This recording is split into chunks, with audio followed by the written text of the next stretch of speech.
जातनी सोना हम देवघर नगरिया बाबा पे जल ढारे मांगे नौकरिया जातनी सोना हम देवघर नगरिया बाबा पे जल ढारे मांगे नौकरिया काल साझे के धैले गाड़ी बानी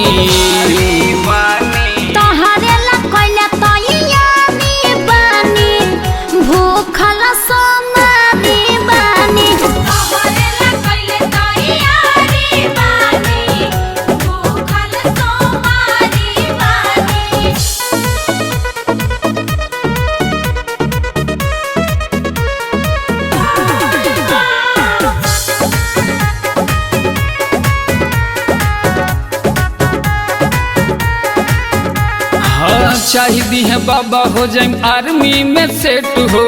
लागे जाओ नौकरी ताहर जल्दी परमानेंट हो।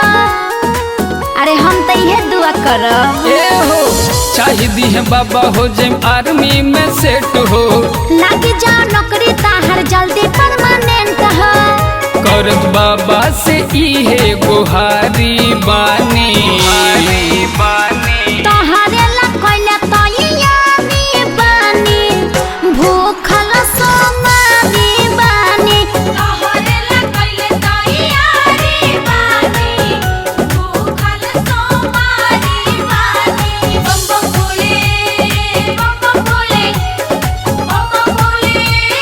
बम बम भोले।